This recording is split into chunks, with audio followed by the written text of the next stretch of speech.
அமைச்சர் அமித்ஷாவை கண்டித்து இன்று மாபெரும் கண்டன ஆர்ப்பாட்டத்தை மயிலாப்பூர் பகுதியில் நடத்தி இருக்கிறோம். என்ன காரணம் என்றால், தொடர்ந்து தமிழ்நாட்டு நலனை புறக்கணித்து வருகிறார்கள் ஒன்றிய அரசு. அம்பேத்கரை இழிவுபடுத்தி பேசியிருக்கிறார் ஒன்றிய அமைச்சர் அமித்ஷா அவர்கள். தமிழ்நாட்டுக்கு கிடைக்க வேண்டிய பள்ளி கல்வித்துறைக்கு கிடைக்க வேண்டிய 2350 கோடி கொடுக்க மறுக்கிறார்கள். வக்ஃப் வாரிய திருத்த சட்டத்தை கடுமையாக எதிர்க்கிறோம், அதை அவர்கள் ஆதரிக்கிறார்கள்.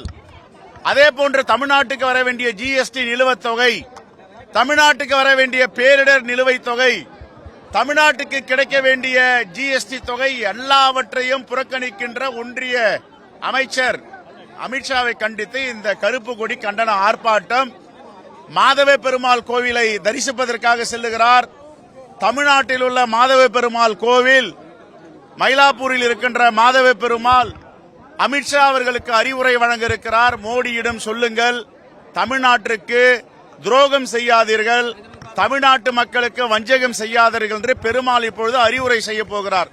மாதவ பெருமாள் இந்த மாதவ பெருமாள் சொல்லுகின்ற உபதேசத்தை ஏற்று அமித்ஷா அவர்கள் மோடியிடம் சென்று மாதவ பெருமாள் மயிலாப்பூரில் சொல்லியிருக்கிறார், தமிழ்நாட்டு மக்களுக்கு துரோகம் செய்யக்கூடாது, தமிழ்நாட்டில் படிக்கின்ற பள்ளி கல்வியில பயின்ற மாணவ மாணவிகளுக்கு துரோகம் செய்யக்கூடாது, தமிழ்நாட்டு மக்களுக்கு செலுத்த வேண்டிய நிலுவைத் தொகையை விடுவிக்க வேண்டும், வக்ஃப் வாரிய சட்ட திருத்தம் தவறு என்று பெருமாள் சொல்லியிருக்கிறார்.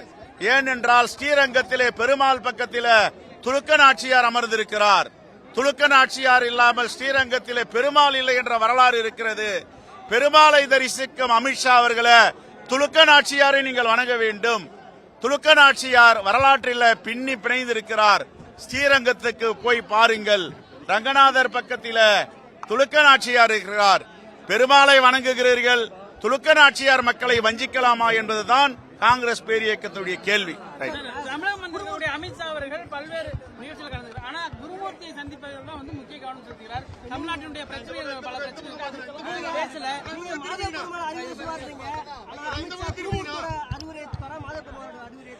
மாதவ அவர்களை இயக்கும் சக்தி மாதவ பெருமாளா குருமூர்த்தியா என்பதை அவர் முடிவு செய்யணும்.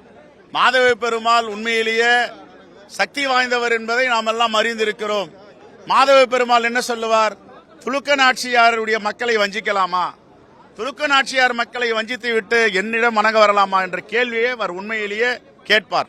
இதற்கு அமித்ஷா பதில் சொல்ல வேண்டும். மாதவ பெருமாள் என்னென்ன அறிவுரை வழங்குகிறாரோ என்று அதை மோடியிடம் சொல்லி தமிழ்நாட்டுக்கு கிடைக்க வேண்டிய நிலுவைத் தொகை, ஜிஎஸ்டி தொகை, 40க்கு 60 என்ற கூட்டு தொகை எல்லாவற்றையும் கொடுக்க வேண்டும். பள்ளிக்கல்வித்துறைக்கு கொடுக்க வேண்டிய நிதியை அளிக்க வேண்டும். பேரிடர் கால நிதியை அளிக்க வேண்டும். வக்ஃப் வாரிய சட்ட திருத்தத்தை மீண்டும் திரும்ப பெற வேண்டும். இதுதான் எங்களுடைய கோரிக்கை. அம்பேத்கருக்கு எதிராக பேசிய அமித்ஷா அந்த பேரை ஏற்பாடு செய்தது. நன்றி.